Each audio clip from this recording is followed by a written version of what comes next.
இலக்கை நோக்கி டுவர்ட் த கோல். இந்த நிகழ்ச்சிக்கு உங்களை அன்புடன் வரவேற்கிறோம்.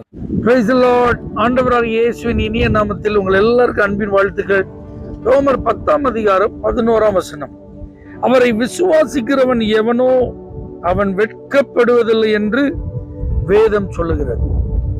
இயேசு கிறிஸ்துவ ஆண்டவர் என்று யார் நம்புறாங்களோ அவங்க வெட்கப்பட்டு போகவே மாட்டாங்க.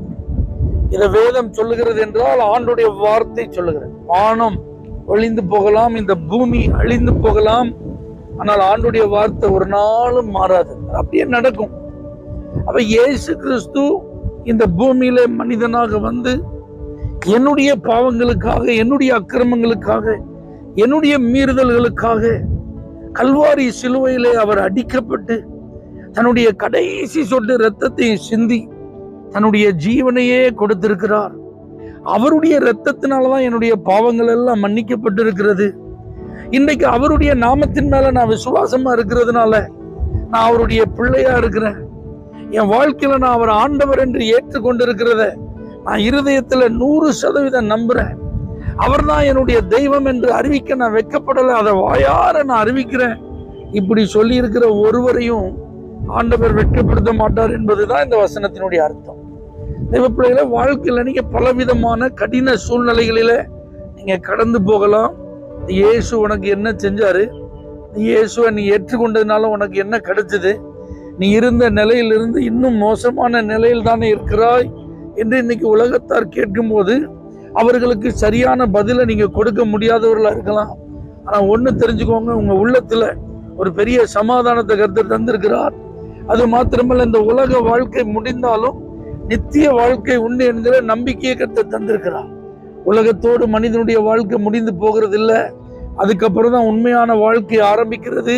ஆகவே அன்னைக்கு இன்றைக்கு பெருமையா பேசுறவங்க, இந்த இயேசுவை நீங்க ஏற்றுக்கொண்டதுனால உங்களை நிந்தித்து அவமானமா பேசுறவங்க அன்னைக்கு அழுவாங்க, அன்னைக்கு வேதனைப்படுவாங்க. ஏன்னா நீங்க அன்னைக்கு சந்தோஷமா இருப்பீங்க. ஆண்டவர் தருகிற அந்த இளைப்பாறுதல நீங்க பிரவேசித்து மகிழ்ச்சியோட அவருடைய சமூகத்துல நீங்க சந்தோஷப்பட்டு களி கூறும் போது அவங்களுக்கு தலை குனிவார்கள். ஐயோ, இந்த மேன்மையை புரியாம நான் இப்படிலாம் பேசினேன்னு சொல்லி அன்னைக்கு அது அவங்களுக்கு வெட்கமா இருக்கும், உங்களுக்கு அது ஆசீர்வாதமா இருக்கும். ஆகவே இயேசு கிறிஸ்துவை ஏற்றுக்கொண்டதை ஒரு நாள் வெட்கமா கருதாதீங்க, ஒரு நாளும் அதை அவமானமா நினைக்காதீங்க. பைபிளை தூக்கிட்டு சர்ச்சுக்கு போறத குறித்து நீங்க ஒரு நாள் தயங்காதீங்க. எல்லாரும் பாக்குறாங்களே, இவங்க முன்னாடி நான் எப்படி அப்படியே ஆலயத்துக்கு போறதுன்னு குறுகிலாம் போகாதீங்க.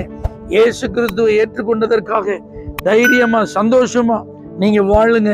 ஒரு நாளும் வெட்கப்படாதபடிக்கு கர்த்தர் உங்களை காத்துக்கொள்வார். தேவனே, உம்மை ஏற்றுக்கொண்ட ஒவ்வொருவருக்கும் நீர் ஆண்டவரே சந்தோஷத்தையும் சமாதானத்தையும் தருகிறவராய் இருக்கிறீர். அதோடு கூட மாத்திரமல்லாமல் இந்த உலகத்துல வெட்கப்பட்டு போகாமல் அவர்களை ஆசீர்வதித்து உயர்த்துகிறவராய் இருக்கிறீர். அதை எல்லாரும் அனுபவிப்பார்களாம்.